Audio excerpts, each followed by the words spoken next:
him do his talk. He's got a nice PowerPoint presentation that looks like it's spectacularly detailed.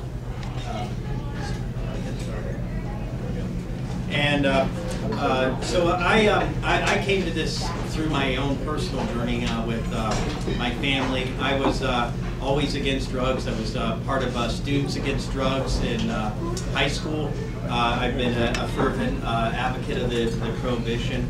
And then my family, we've had some tragedy, severe tragedy, close to us. And I felt, became aware of LEAP about a year or so ago, and the more I learned, the more I felt about it, the more I should speak out. And then recently at a murdered victims, family of murdered victims, a local judge spoke. And I'm like, is he going to say Prohibition? No, he's not. He's a little, pretty boy fast talker. He's not going to come out and actually say it. And sure enough, he did. And at first he danced around and saying it's a public policy issue, and as a judge, a sitting actual judge, I can't say this. But then he just basically said it. And said, and some of the statistics that Mr. Nightingale is going to speak about. So I thought once the election fever died down here, we'd have a nice little break here, and Patrick so graciously drove about an hour and a half.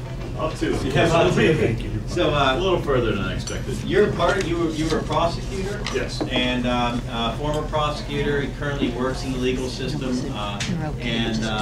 Do you mind if we go ahead and videotape your talk? No, please do. All right, and then we'll upload it to YouTube and put it on there.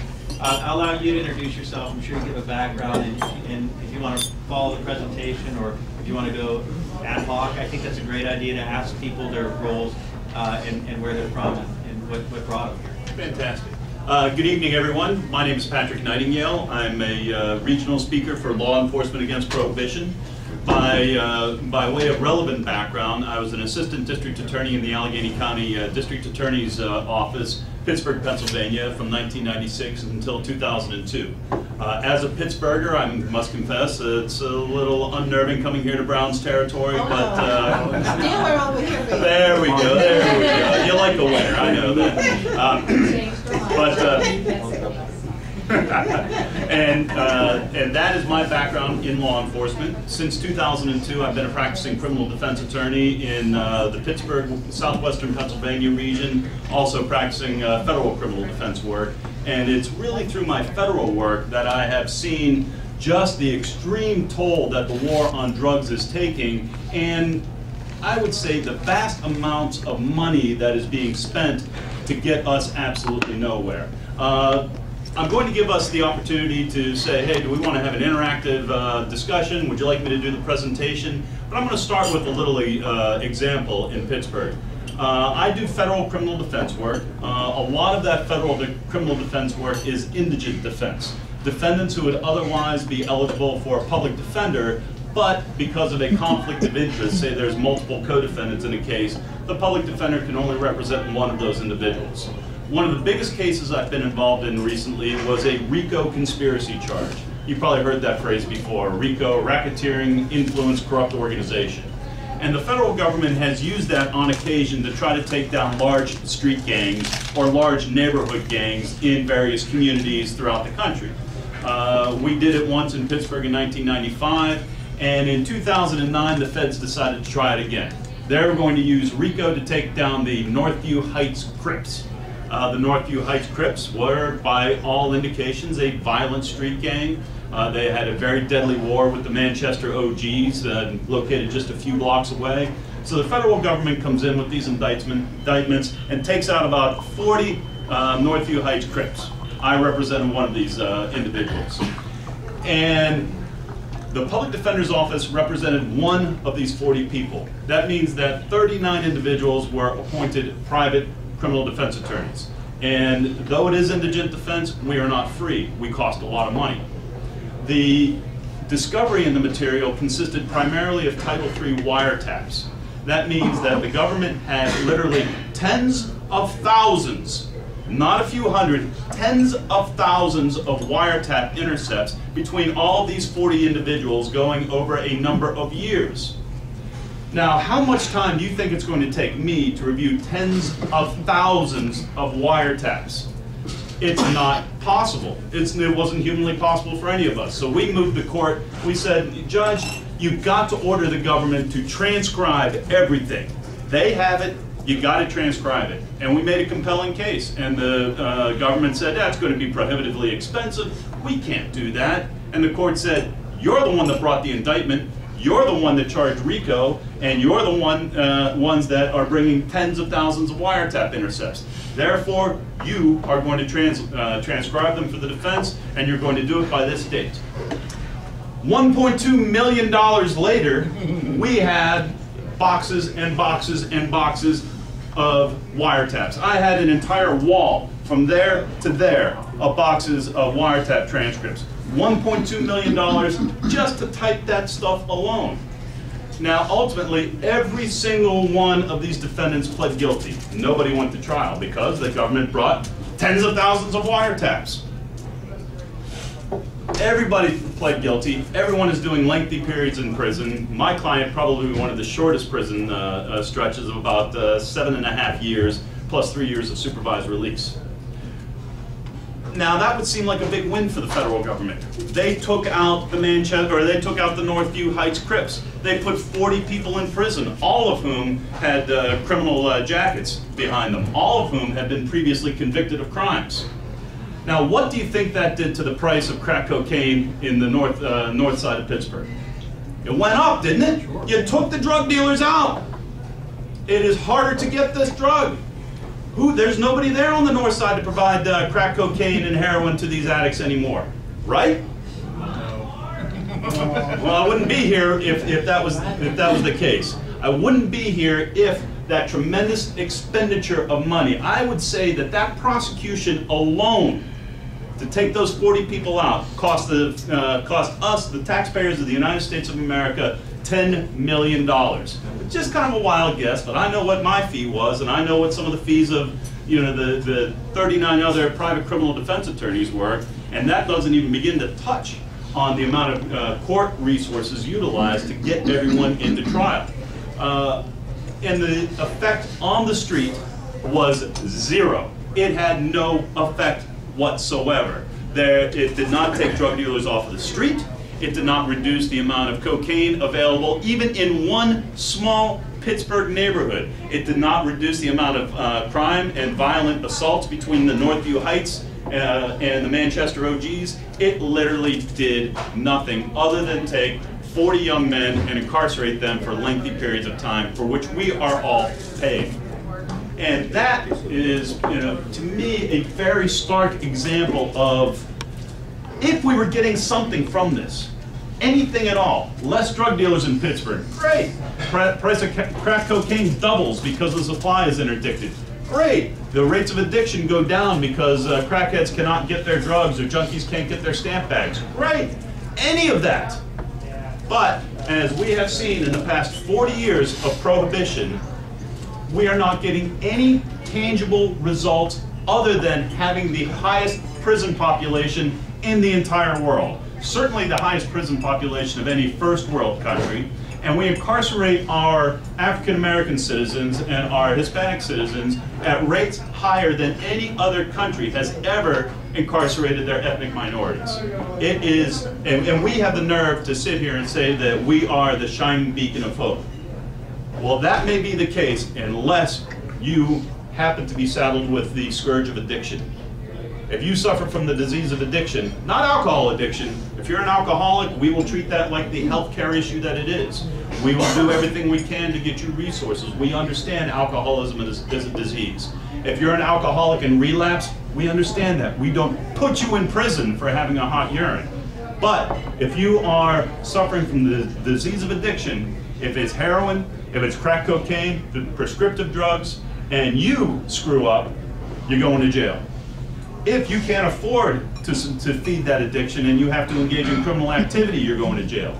If you are stupid enough to engage in narcotics transactions in order to supply your habit, you're going to jail. And then, when the kind of benevolent government and probation officers are trying to help you with your addiction, God forbid you have a relapse. Anyone who has worked with addiction knows that relapse is a part of addiction. But if you're on probation and you're struggling to put your life back together and you've got a job and you finally got your kids back and everything's going right, but you have that relapse, which we all know is a part of addiction, you're going right back to jail. You're losing your kids again. You're losing your job, everything you work for. And how can this possibly be a model for our society? You know, we consider ourselves the most developed and progressive society on the face of the earth. How can this be the model that we are treating some of our most at-risk citizens? I submit, just as Major Franklin and the founder of LEAP, Jack Cole, before him have concluded, we can't win this war. It's impossible to win this war. We must absolutely start looking for other ways, other models to address this, because we are throwing money, hundreds of millions of dollars, billions of dollars, and getting no tangible results for it. The one thing we have done, in addition to having the highest prison rate in the country, is we have created the most sophisticated and most violent black market ever known in the history of mankind in order to feed our citizens' demand for drugs. Look at all of the crime that you see in any city, on the Mexican borders, and the one thing that you're going to see consistent with this violent, deadly firearms, of these homicides, aggravated assaults, home invasions, robberies, it's all drug-related. By and large, it's drug-related. And there's something where a lot of people say, well, wait a minute, Mr. Nightingale, how can you possibly call for the legalization of drugs when you see all of this violent crime? Well, is the violent crime a result of individuals consuming narcotics, or is the violent crime a result of the prohibition of narcotics? And when you phrase the question that way, the answer is simple. Just like alcohol prohibition beforehand, with narcotics prohibition, you're having the exact same thing. It's not the consumption that is breeding this massive amount of violence. It's the prohibition, because there is so much money at stake. There are hundreds of billions of dollars wrapped up in the black market, hundreds of billions of dollars that are not being taxed, revenue that is not coming into the states. The efforts being put in place to stop this drug trade is not working, and you have enriched a very, very violent and dangerous component of our society. Now, if we legalize drugs, I don't know what the drug dealers in Pittsburgh are going to do, or in Cleveland, or in Youngstown, but I can tell you that if there's no money to be made from protecting your street corner and selling your product on your street corner, they're going to stop shooting at each other eventually. Maybe they'll start gambling, maybe it'll be prostitution, maybe it'll be something else, but you take this massive profit margin out of the black market, and these individuals, they're not stupid. They're not going to risk going to jail for 20, 30, 40 years for nothing. They're risking that because they make a tremendous amount of money. And someone who's making $10,000 a week is probably going to say, you know what, I can sit down for a couple of years, no big deal. Because when I come back out, I'm still going to be making that money. You take that money out of it, are these individuals going to shoot each other for 50 or 60 bucks? Likely not. And that's some of the thing that law enforcement against prohibition is trying to bring out, trying to bring it to people like you, trying to bring it to other members of law enforcement, to the courts, to the system in general, is there are too many collateral costs. Even at a black and white, are we slowing down the supply of drugs? That answer is absolutely not. And then look at the remaining collateral cost to our society, and the approach that we're taking is untenable. So there's my brief little introduction. The question I have now is, would you like to do a question and answer session? Would you like me to begin with Jack Cole's lead presentation and talk about kind of how we got here? But it's up to you, I'm pretty flexible. Well, could you see how many people know about Portugal? That'd be a good thing to explain, unless everybody knows about Portugal. The idea of harm reduction, of changing the approach, is not something that we're coming up with here for the first time. The country of Portugal has decriminalized all drugs, and they've done it about 10 years ago. So they've got a decade worth of data to look at. Now, what are some of the biggest concerns that you think about legalizing or decriminalization would be? Increased rates of addiction, increased criminality associated with the drug trade, increased rates of HIV/AIDS, sharing needles, increased rates of teen drug use of children abusing drugs. That just kind of makes sense. You know, you decriminalize this, you take away the draconian penalties, and of course, more people are going to do it, right? Well, Portugal proved that that wasn't the case. They saw no increase, in fact, a slight decrease in rates of addiction, no increase in drug-related crime, in fact, some decrease in drug-related crime, a decrease in new HIV, AIDS-related cases because there were safe needle exchange, and no increase in teen drug abuse.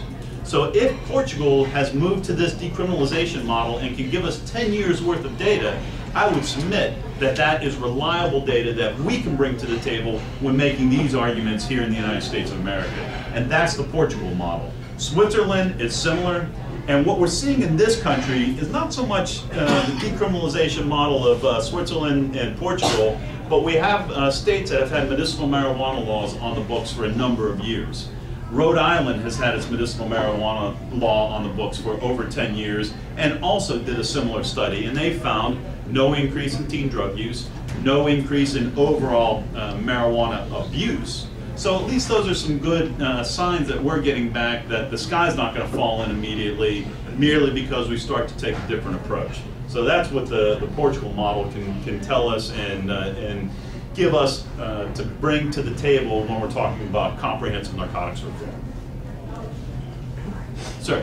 What would our police do if we didn't have the war on drugs? I mean, what would they do? I mean, it seems like the government's giving everybody a SWAT truck, and they're setting up SWAT teams, and they're going into homes without warrants, and they're doing a lot of things unconstitutionally as a result of this, and they're using the war on drugs as a tool or a means to step on our liberties. In a sense, you're exactly right. Now, one of the things that Jack Cole talked about is at the dawn of the war on drugs, there was about $100 million annually being spent on it. That dollar amount has gone up to billions of dollars annually.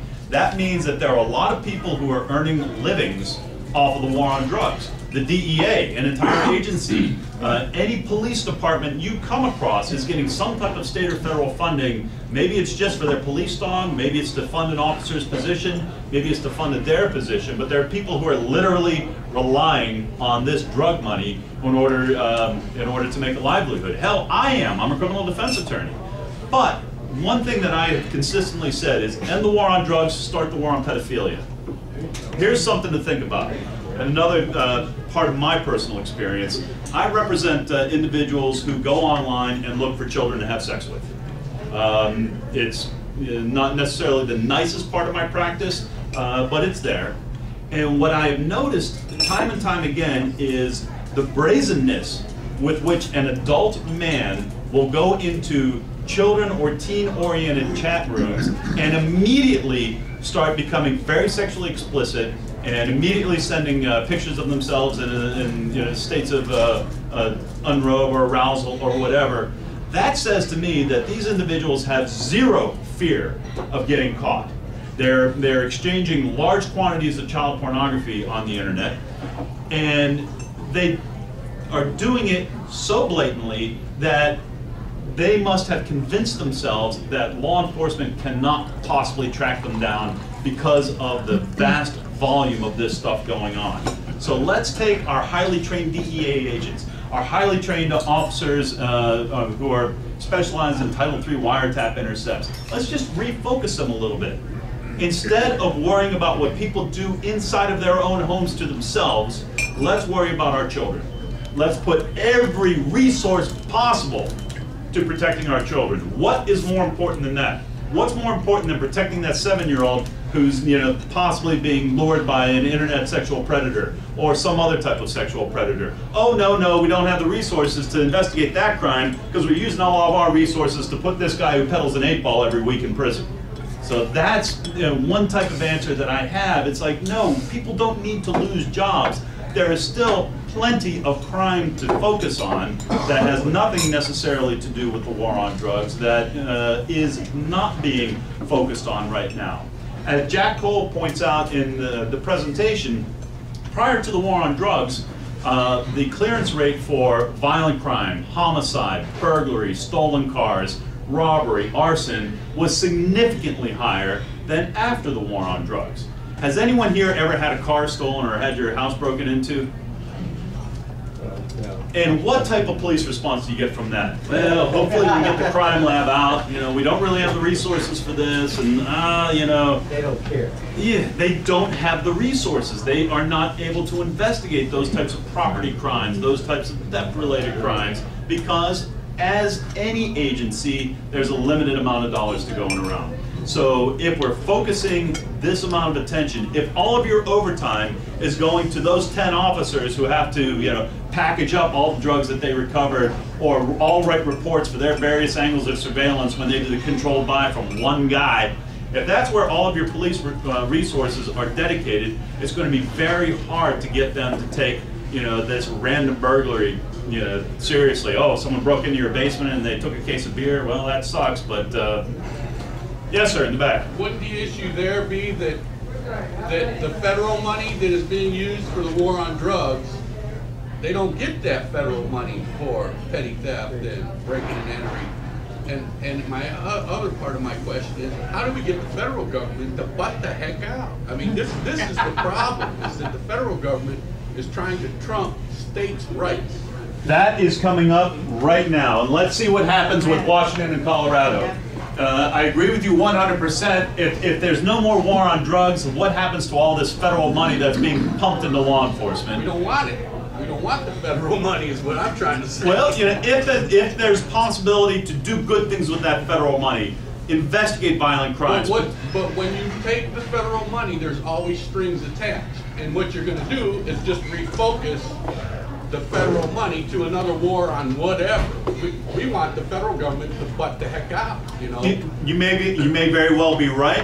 My point in discussing changing from the war on drugs to the war on pedophilia would be one way to get law enforcement who need to keep their jobs to support our call for legalization. But in terms of states' rights, that is pretty soon going to be a very, very hot topic, with Washington and Colorado just having legalized marijuana, and legalizing it not just for possession, but for manufacturing, cultivating, distribution, refinement into retail products such as edibles and colas and such, and retail sale, you know, actual shops selling to individuals. What is the Department of Justice going to do when these two programs come online and now have distribution, manufacturing, and retail outlets in place? And that's going to, I think, force this type of federal showdown that states' rights activists, I'm sure, have been chomping at the bit to get. I don't know if states' rights activists necessarily thought it would come in the form of a marijuana plant, but nonetheless, the point is there, the point is valid. Will states allow the federal government to come in and say, we don't care if a majority of your citizens want this, we're going to change it? Where we have some level of or some reason to hope, it's that the federal government has not come in and litigated supremacy clause issues in states that have legalized medicinal marijuana. In California, they have cracked down on dispensaries, but there's an argument that a lot of these dispensaries in California were just thinly veiled drug distribution, illegal drug distribution operations, but they have not moved through the courts to dismantle Michigan's medicinal marijuana laws, or Colorado's, or Rhode Island, or Oregon, or Washington. They seem to be primarily focused on taking out what they believe to be, you know, violators of state and federal law. Hey, this is not about medicinal, you're just selling to everybody, so we're going to shut you down. So we have this coming up. It will be interesting to see how it plays out. We have reason to be hopeful, and it will be something that, in my opinion, will unite the lefty potheads and the states' rights libertarians and just about everyone in between. And we will see if this will finally get the type of movement where states can decide what is best for their own citizens, at least in this realm. So yes, I agree entirely, and it's going to take a lot to get the federal government to butt out, but these types of, this type of showdown with the medicinal marijuana states and with the full legalization marijuana states will bring it to a head. Oh, yeah. Yes, sir. How big and widespread is your organization? Because I'm from Columbiana County, which is considerably farther south of here, and I went to a number of candidates' debates, and a lot of the people were asking, are you going to crack down on drugs? I mean, they seem to be moving in the opposite direction from what you're talking about. Well, I can tell you that there's a reason that someone from Pittsburgh is here in Niles, Ohio. It's because we don't have much of a presence in this part of the country. I'm pretty much it. And I'm not even a cop, I'm a former prosecutor, so. Are you available to, say, talk with county sheriff's offices?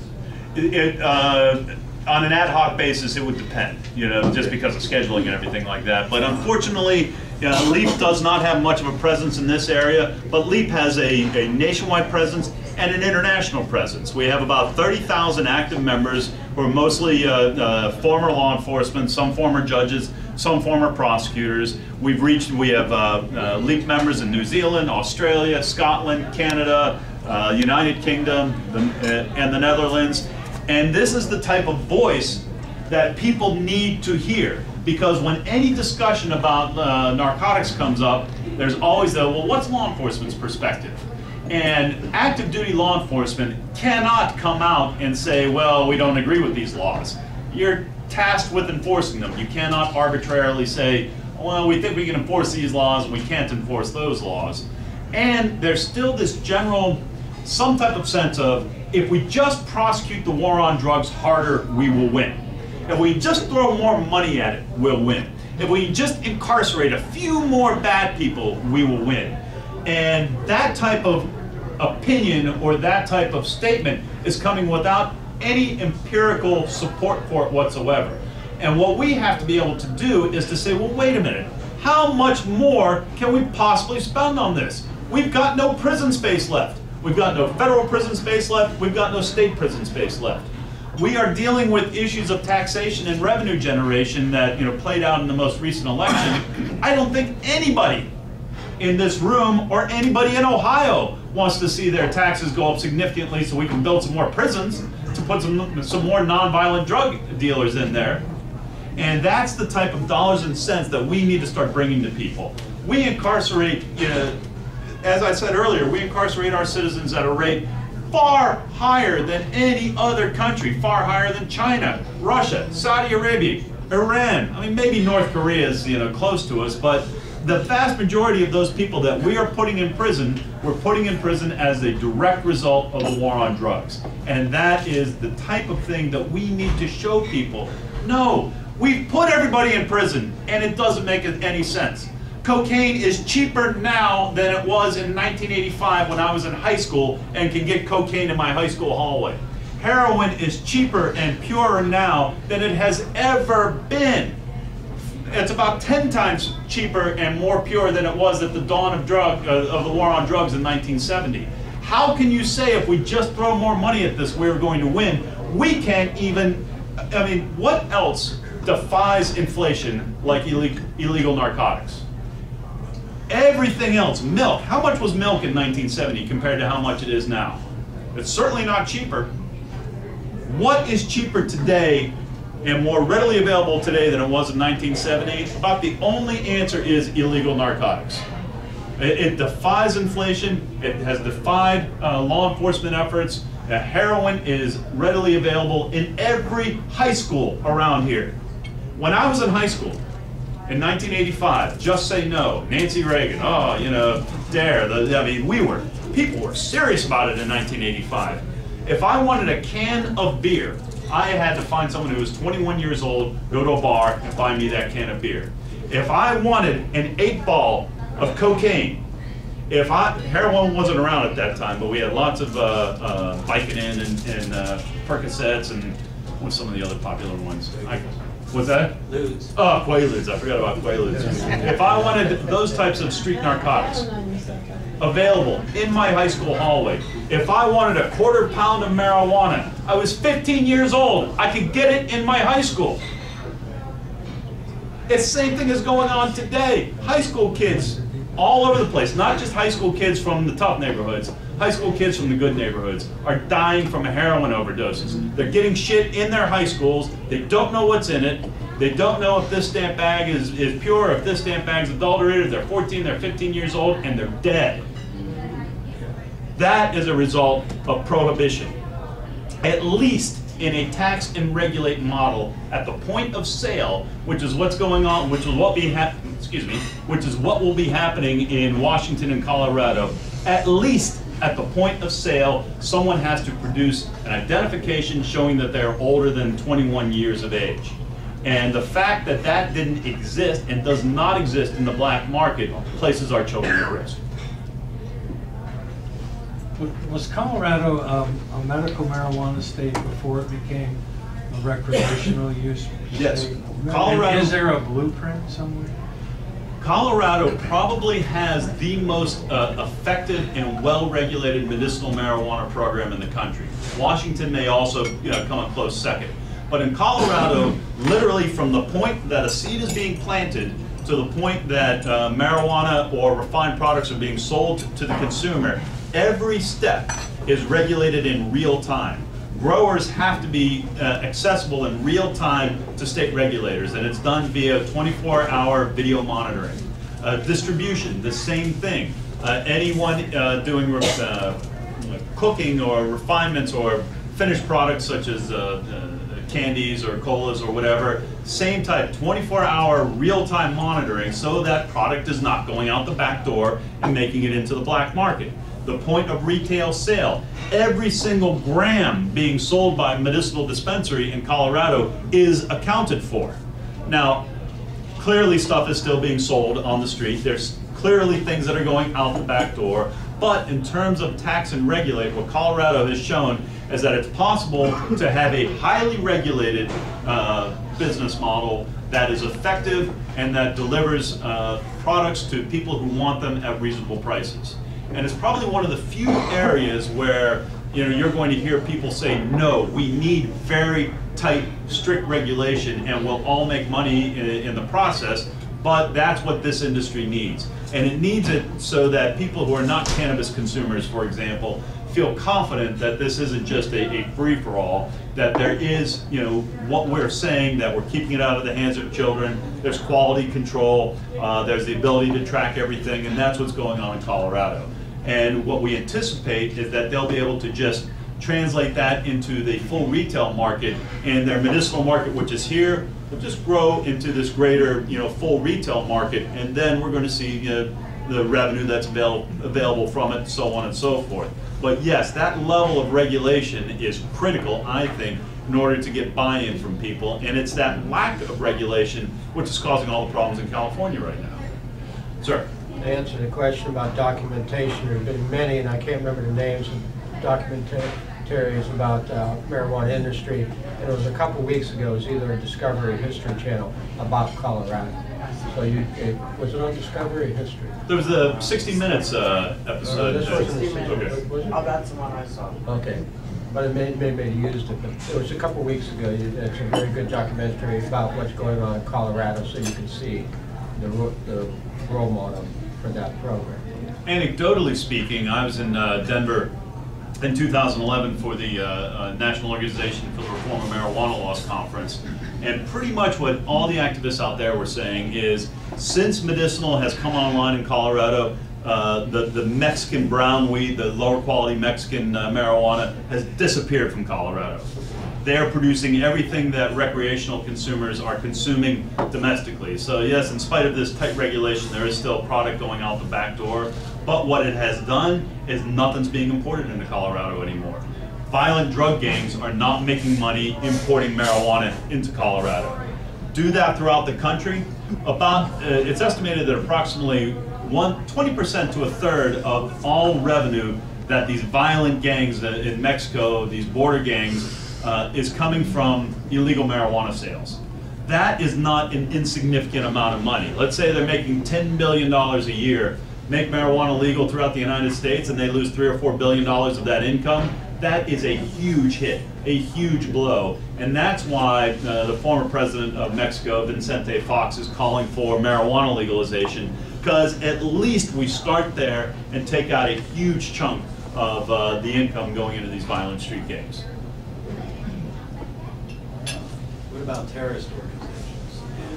their access to these huge funds? Is there a problem with that? Any time that you have black market money available, it can be channeled into any angle that we just can't keep track of. We are sitting in Afghanistan, the #1 opium poppy producer in the world.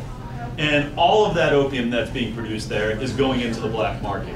Prior to toppling the Taliban was more than happy to use drug proceeds to fund their own terrorist issues, and that has gone on unabated since that time. As long as it's illegal, you cannot track where the income is coming. And if you're a poor poppy farmer in Afghanistan, you're going to grow whatever's going to make you some money. The demand is there. The demand is not going down. The demand has not gone down in the 40 years of waging this war on drugs. But what we have seen is that there are vast amounts of money being made from it that is disappearing, that is not being taxed. We don't know where it goes. It is not coming to the betterment of citizens in those communities. It's going into the hands of somebody, and clearly, just as it was happening in the 1970s when the CIA started the Iron Triangle heroin trafficking ring in order to fund the war in Cambodia. Golden Pittsburgh Iron Triangle. To fund the war in Cambodia, the same thing that's going on right now. These terrorists are controlling areas where opium production is taking place. They're reaping all the revenues from it. They're using it to buy weapons to kill our soldiers. Sir? I'm a businessman, and I have a lot of crews that travel around the country. I can have people in as many as 8 states at one time. Okay. For me, a concern with drug use and drug carrying around has always been, how do I know that my guys are being safe? How do I know that my crews are not using these things on the, out there, because they're dealing with dangerous equipment, they're driving my trucks? How do I know, and how would, if we do go to a legalization system, how do I continue to maintain those safety standards, provided that we're doing this?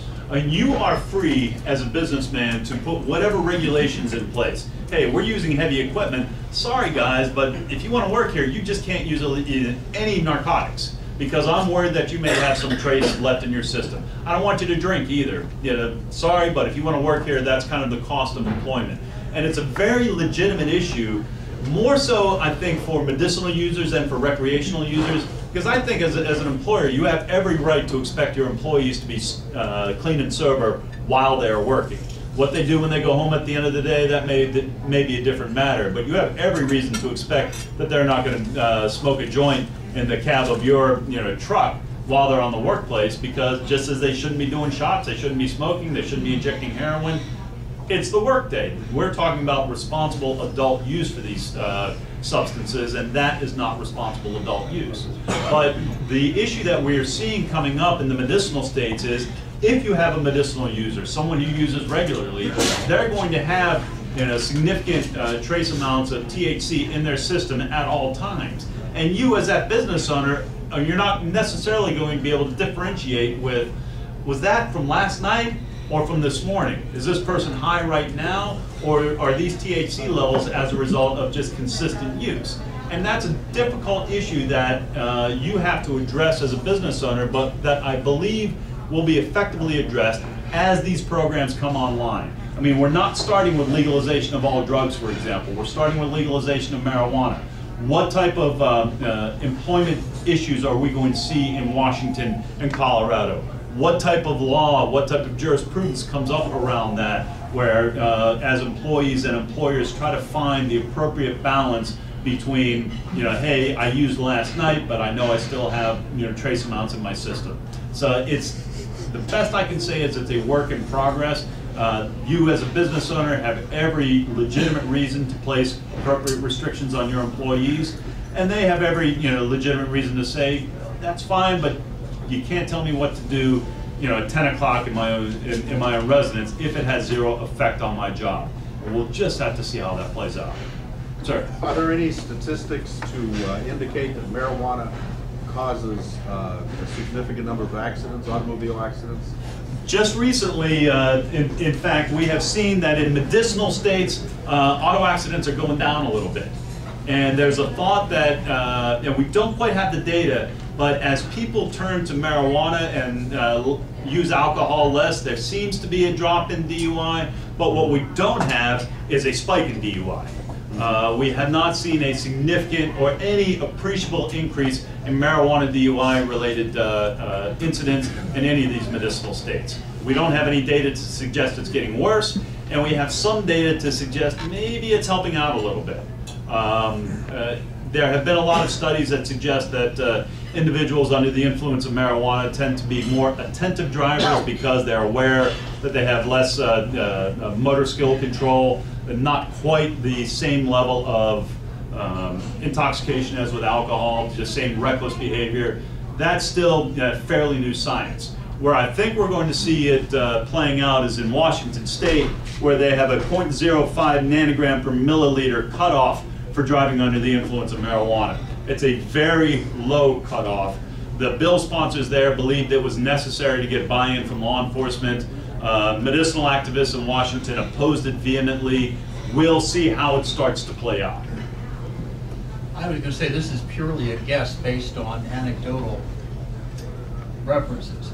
But I would expect the rate of DUI to go down with marijuana, just because if you compare people who are under the influence of marijuana versus people who are under the influence of alcohol, a person under the influence of marijuana is just less likely to want to get behind the wheel of a car. I mean, I'm sorry, but They're very relaxed or not, yeah, they want to put on their dead album and stare at their blacklight poster. The thing that you don't see with marijuana use, and you never see with marijuana use, that you see with alcohol use, is just, you know,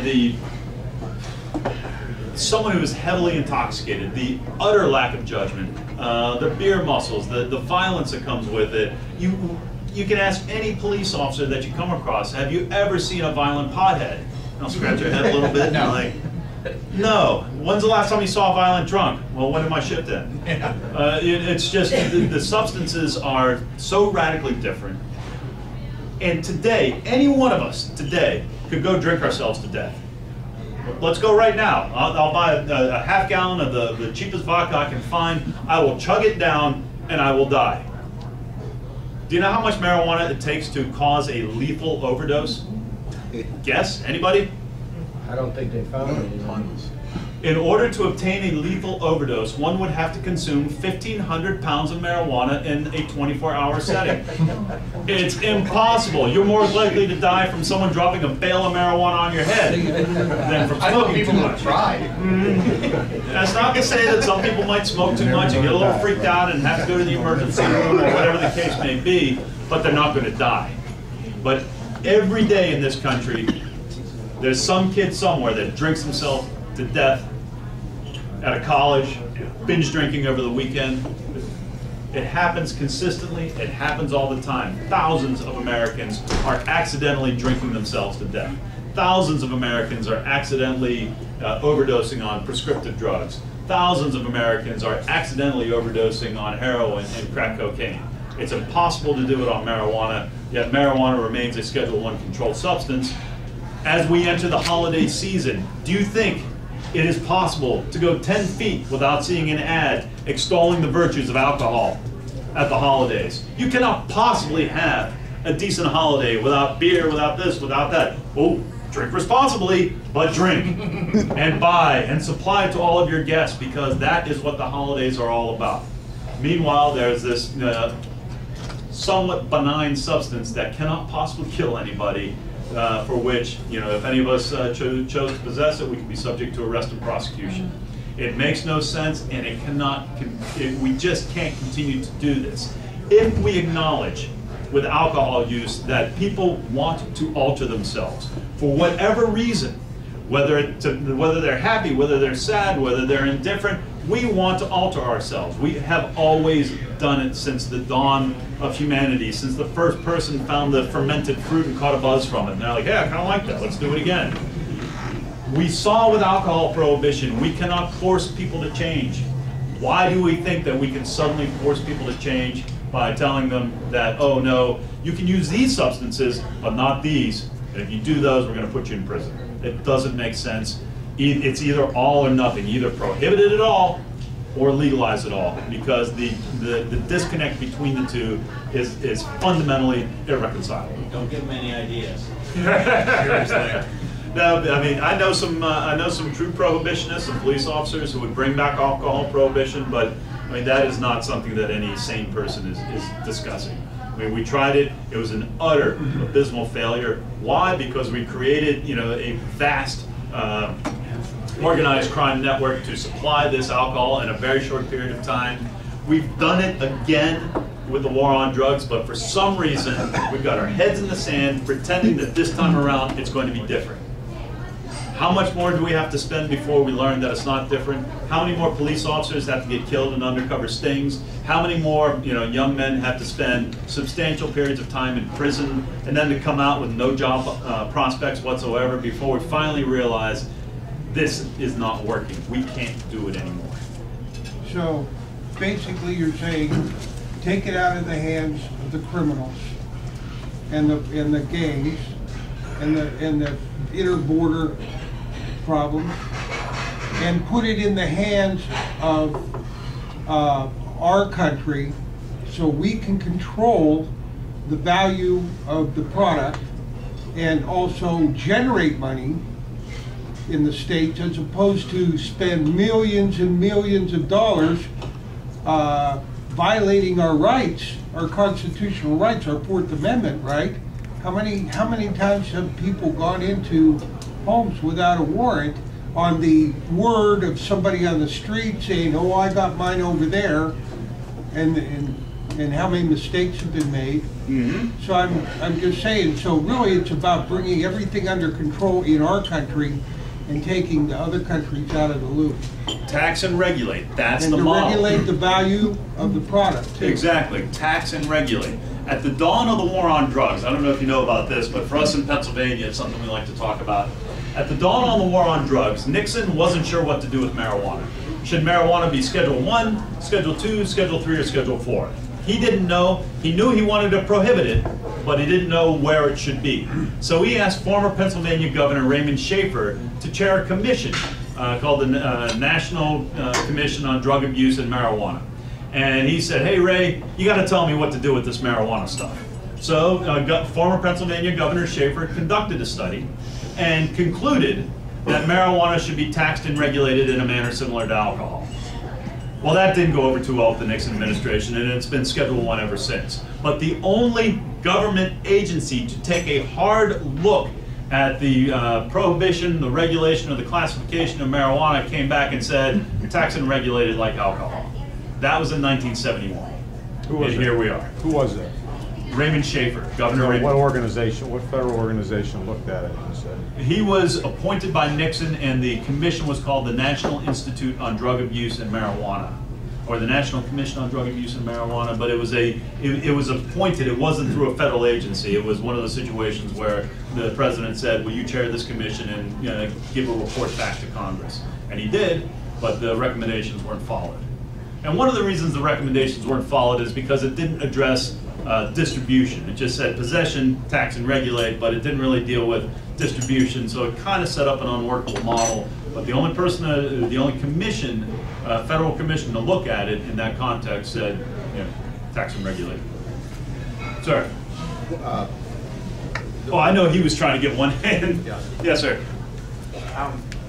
I apologize if this was addressed already, but are you basically the face of LEAP in Ohio here? Or? No, I'm from Pittsburgh. Okay. I'm the face of LEAP in southwestern Pennsylvania. Okay. As far as I'm aware, there is no LEAP here in Ohio, and that's why I came from Pittsburgh into Brown's territory. There are three. We have 3 LEAP speakers in Ohio.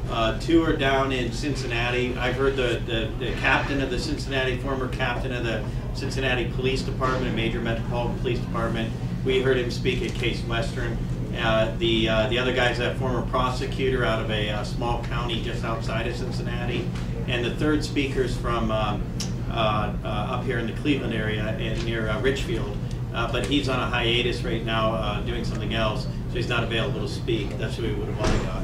So but that is something we're looking for, is a local speaker so our friend here doesn't have to drive for 2 hours and represent LEAP. Sir. Yeah, one of the main arguments that I hear of people who are against legalizing marijuana or anything are people who say that it's a gateway drug to, you know, if you try marijuana, then you go on to heroin and stuff. The gateway drug myth. I love the gateway drug myth because it is the one myth that is completely unsupported by any empirical evidence whatsoever, but is pulled out by prohibitionists 24/7. These are some of the answers I have today. If the gateway drug myth were true, why is it that we have 30 to 40 million Americans that use cannabis on a nearly daily basis by their own admission, but we do not have skyrocketing rates of heroin and crack cocaine addiction? If the gateway drug theory was true, well, what comes before marijuana and heroin and cocaine use? Tobacco use? Alcohol use? Where do people start before they work their ways into more serious drugs? But more to the point, in 1999 there was an agency commissioned by the federal government to take a look at the risk to teens as a result of California legalizing medical marijuana. And this study concluded, and I don't have it off the top of my head, but the study concluded that there was no such thing as the gateway drug myth. To the extent that there was a gateway, it was the fact that anyone acquiring marijuana had to go into the black market to acquire it, and as a result was then being exposed to other illegal substances that were being peddled. Generally speaking, most addictions counselors do not agree that there is no such thing as a gateway drug, that marijuana does not lead to harder drug use, that individuals who are interested in harder drug use will get there regardless whether it's marijuana, alcohol, cigarettes, or what brings them to that conclusion. So the gateway drug myth is in fact a myth. It's been studied. There is no empirical evidence to support it, but it is clung to, like a life jacket to a dying man by the prohibitionists, because they want it to make sense. It should make sense, but it doesn't. Do you see a drop in the drug houses? And because a lot of bad stuff ends up going on in these abandoned houses or whatever become drug houses. Do you see a drop in that when marijuana becomes medicinally available? Well, we don't have that at all in the marijuana field. I mean, you're not going to see a pot house like you see a crack house. But I mean, the frequency of it, like, does the frequency, because people can get pot, are they now avoiding? These things are not around. Is there a decline in them in these states that have legalized? Has there been? Are you asking me? Is there a decline in hard drug use in medicinal marijuana states? Yeah, I guess that would be another question. It would be similar. There's been neither a rise or a decrease in hard drug use and rates of addiction in medicinal marijuana states. The availability of medicinal marijuana seems to have generally no effect on rates of drug addiction, heroin or cocaine addiction. It's not bringing it down, it's not increasing it, it just really, the two seem to be operating entirely independently of each other. Okay. Which goes to the gateway. Yes. Right. Yes, ma'am. With the rise in heroin use, like I've heard that they overprescribe OxyContin. It should not be prescribed for toothaches. You want more coffee? So then these people who may never have been addicted in their life are taking this OxyContin. The prescription runs out, they turn to heroin because it's similar to OxyContin. Have you heard that? I have had clients who have turned to heroin because it's cheaper and easier to get than OxyContin. And it's exactly the same type of narcotic effect, that's the sedative opiate morphine effect. So I've got clients who start out with a legitimate doctor's prescription for OxyContin or for fentanyl, and then that prescription runs out, they can't get the scripts anymore, and then they walk into the black market where heroin is very cheap and very readily available. And that it's an epidemic in this country. And I think that the point that you made, that we're handing out these highly addictive prescriptive narcotics for anything. I just had a tooth pulled. It hurt, well, not the end of the world, but I got 2 separate Vicodin prescriptions that with my insurance cost me a total of $6. Yeah. $6? These are highly addictive narcotics. If I took my 30 Vicodin and went onto the street, I probably could have turned that into about $300 or $400. Yeah. And the physician prescribing the medication didn't ask me anything about my history of drug use or narcotics use or anything. Oh, you'll probably need these. Here you go, I'll give you a few extra. Just take, one every few hours. If it's really bad, you can take 2. Great, there's a license to take 4. Party it up. And no discussion whatsoever about potential addiction, about the risk of taking these types of drugs. I get a sticker on the pill bottle that says, may cause drowsiness. Don't use with alcohol. Oh, gee, thanks. That's reassuring. For $6, I had 30 of these highly addictive pills. Now, who's responsible for that? The pharmaceutical industry? Our physicians? Us? I don't know. But the bottom line is this readily available, highly addictive narcotics in a pseudo-therapeutic setting is definitely leading people to hard drug abuse. Who's responsible is the AMA, because they dictate to the doctors and all the dentists, doctors, this is your prescription for this is what you do for that. How many doctors have said, I can't tell you what I'd like to, I have to tell you what the AMA tells me? Yeah, in a sense. Like treating cancer or something, oh, you can't take that, you have to go to radiation therapy. I can't tell you how I feel, because if I do, I could lose my license. Or, at the very least, a lot of these substances are therapeutically appropriate in a limited setting, but we are not having a very realistic discussion about whether or not it was therapeutically appropriate for me to have 30 Vicodin for a damn pulled tooth. Yeah. Back to the oxy issues, oxycontins and heroin. The late 90s, Clinton had declared a victory in the war on heroin, and heroin had gone away. What really had happened here in the state of Ohio and published by the BCI was what's euphemistically called the hillbilly heroin, Oxycontin. So we saw an inversion effect. Everybody switched from the heroin to the oxys, and now because of prosecution, you can't get oxys anymore. The price can you speak to that in a little more detail?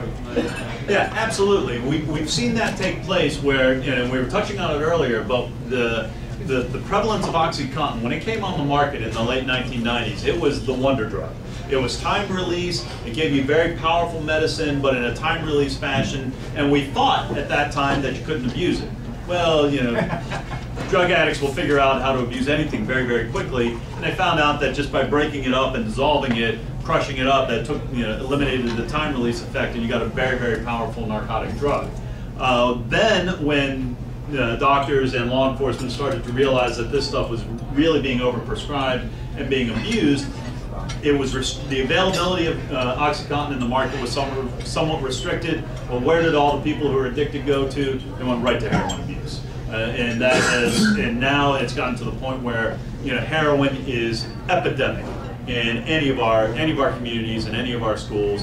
I would submit that every one of your high schools around here has seen a heroin overdose from a poor young person who succumbed to addiction. And often that introduction starts with legitimately prescribed prescriptive drugs prescribed in a therapeutic setting. Sir. I wasn't going to bring this up publicly, but you're talking about heroin. If you follow the money, and there's going to be a big affront against you legalizing heroin with the CIA, especially from the mid-60s in Vietnam. They were pushing it. That's how they fund their non-congressional black ops programs. People need to be aware of it. I didn't want to say it publicly. I'm sure that even in a legalization model, there'll be plenty of ways to generate, money off the books to fund those. But that's a big one. Yeah, it's there. I mean, that's just one of many government agencies that are going to line up to push back. But at some point in time, the data that we have is absolutely irrefutable. This is a healthcare crisis. This is not a law enforcement issue. Aren't you talking about putting this in the hands of the government? In terms of taxing and regulating, yes. But in terms of law enforcement, no.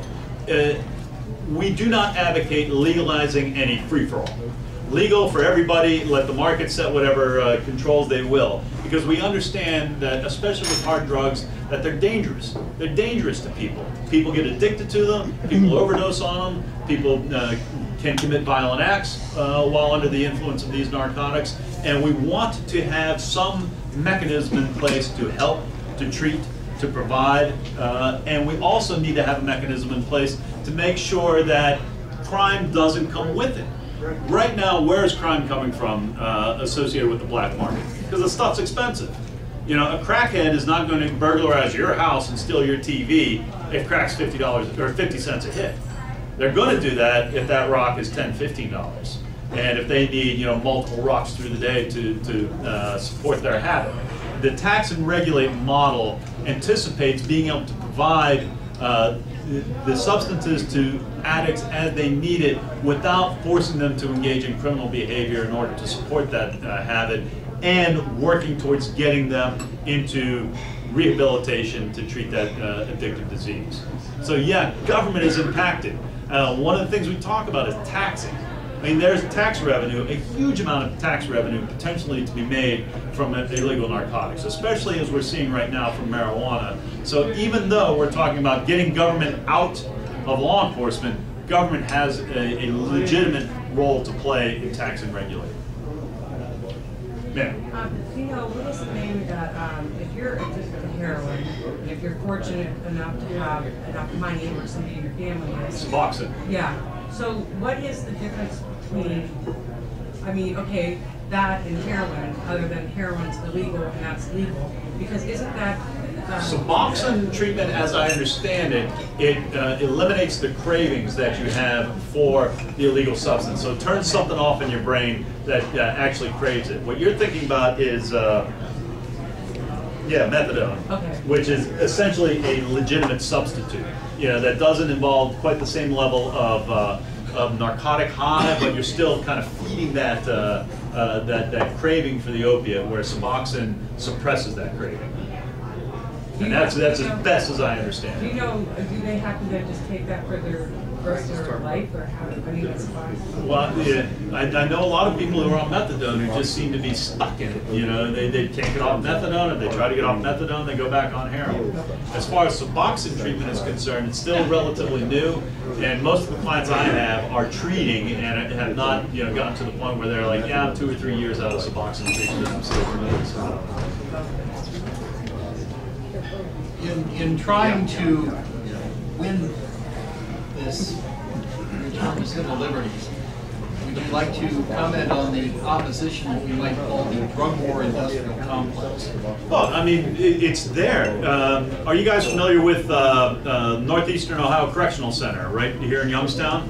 Federal Correctional Center, private prison, you know, packed full of federal prisoners. There are people, there's, you know, it's a corporation with a board of directors that are making a lot of money at warehousing individuals.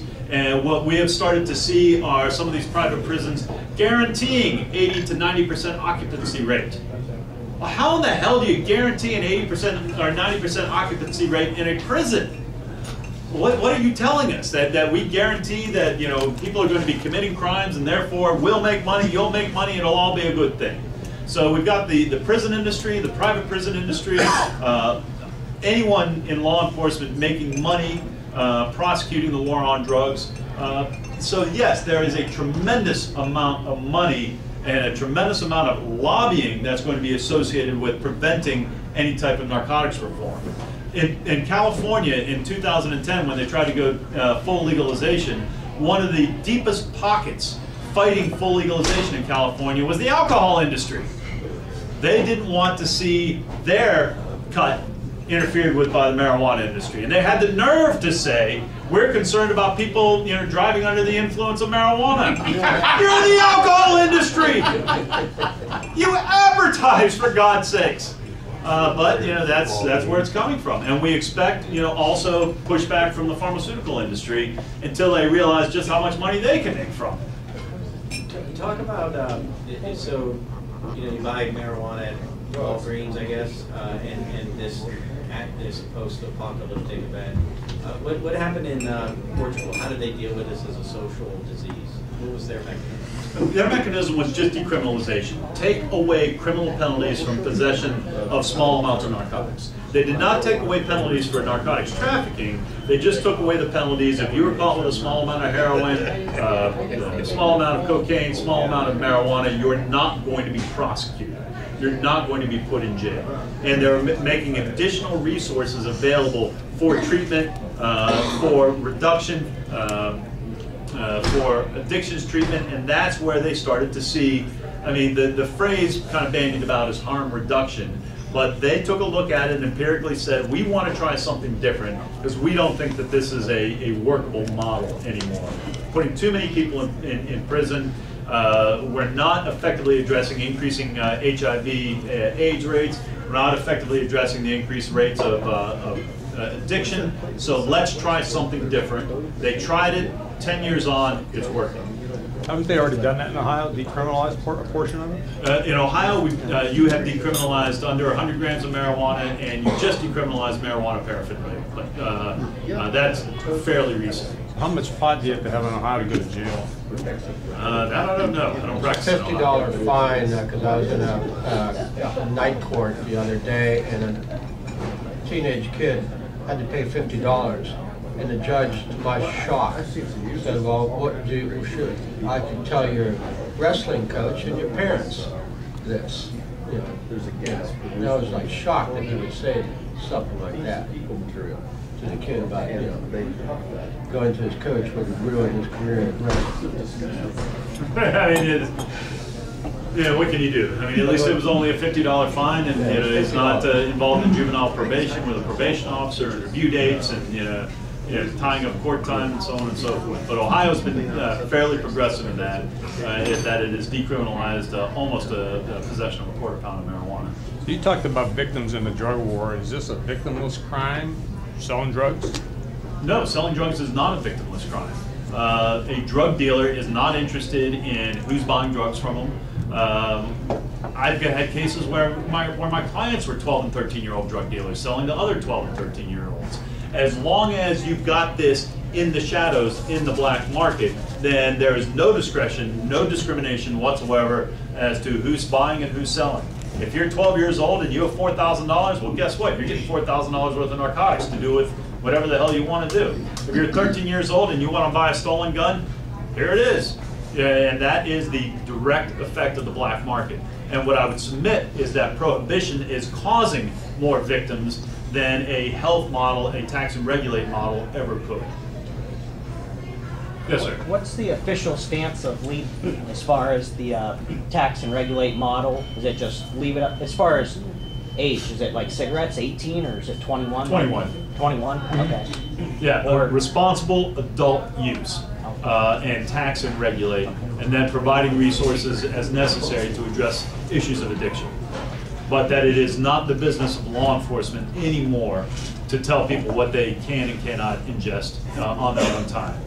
It is the business of law enforcement to say, don't ingest that and get behind the wheel of a car, obviously, but if you're doing it in your own house, you're not harming anybody, if you're doing it at someone's house and you got to ride home, what business is it of ours? And that's our position.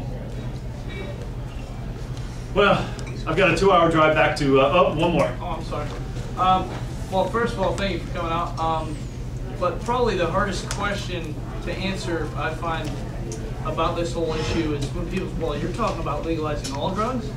What about, you know, crack and heroin? And, you know, I wouldn't disagree that those are probably some of the worst ones. But if, you know, we make everything legal except for, you know, meth, that's still going to allow a criminal market. And that's how I respond to it. But past that, you know, they're going, so what are you saying? We're going to have people legally producing crack and heroin to disperse to the public? And so what would you say to them? What I would anticipate, you know, first and foremost, this is a concern that I have had, you know, having worked with addicted individuals. If we have a tax and regulate model, if crack and heroin is suddenly legal, regardless of who is supplying it, my concern is that we are going to see overdose deaths spike among some of our most vulnerable citizens, our poor, our drug addicted, are minorities in extreme poverty. I don't have an answer for that right now.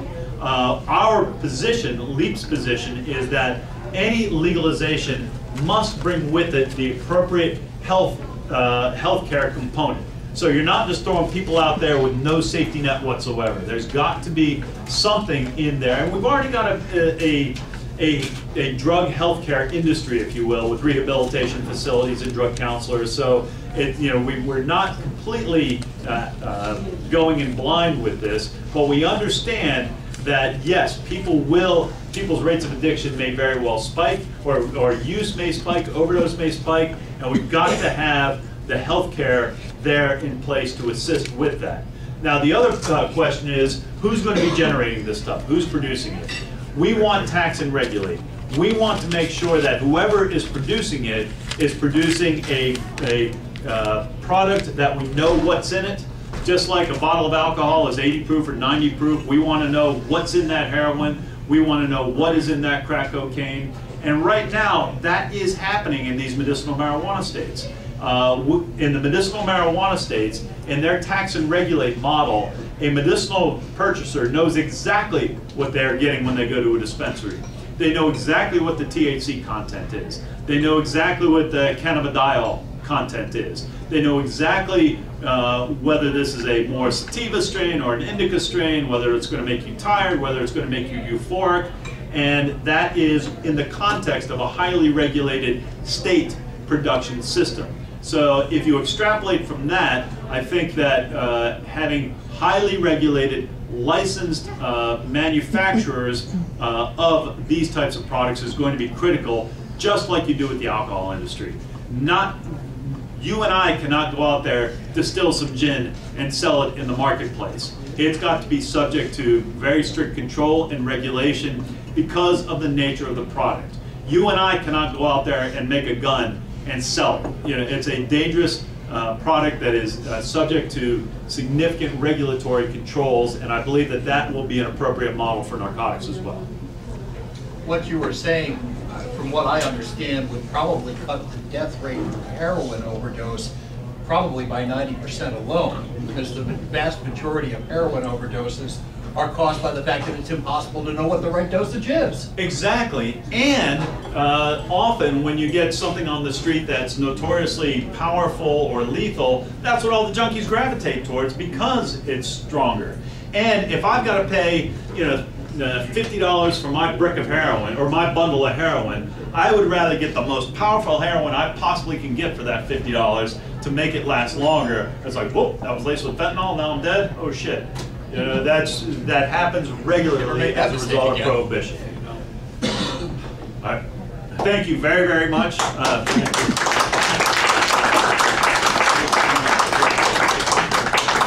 I've got some small literatures. They're on all the desks if you want some more. We've got a donation jar to pitch in for his costs and travels. The highly regulated toll roads between here and Pittsburgh are but I appreciate you coming out. Very informative. I learned a lot. So, thank you very much. I didn't think I would go without this little slideshow presentation, but it seemed to work out pretty good. So. This is a fairly sophisticated audience. Yeah, I can tell. Again, thank you very, very much. Thank you.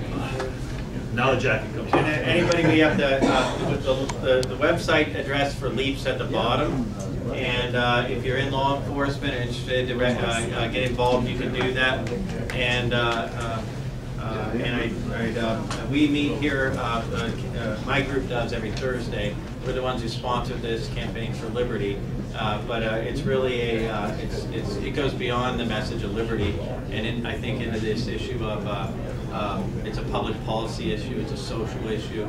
Some of the people here, like myself, have family problems, have had family die from this. So it goes beyond just merely saying, hey, it's a liberty or financial issue. In terms of the $1.5 trillion we spent on the war, the $88 billion a year they think that will be freed up in local law enforcement efforts. So if you want to talk to me more about LEAP or talk to Mr. Nightingale about it, and you're in law enforcement, I welcome that conversation. So thank you for coming tonight.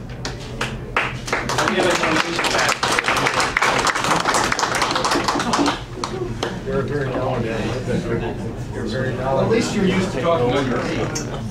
Yeah. It's kind of an occupational requirement. Yes, yeah, very much so. When I was a young prosecutor, walking in various courtrooms, so 50, 60 cases, and off you go. So at this point,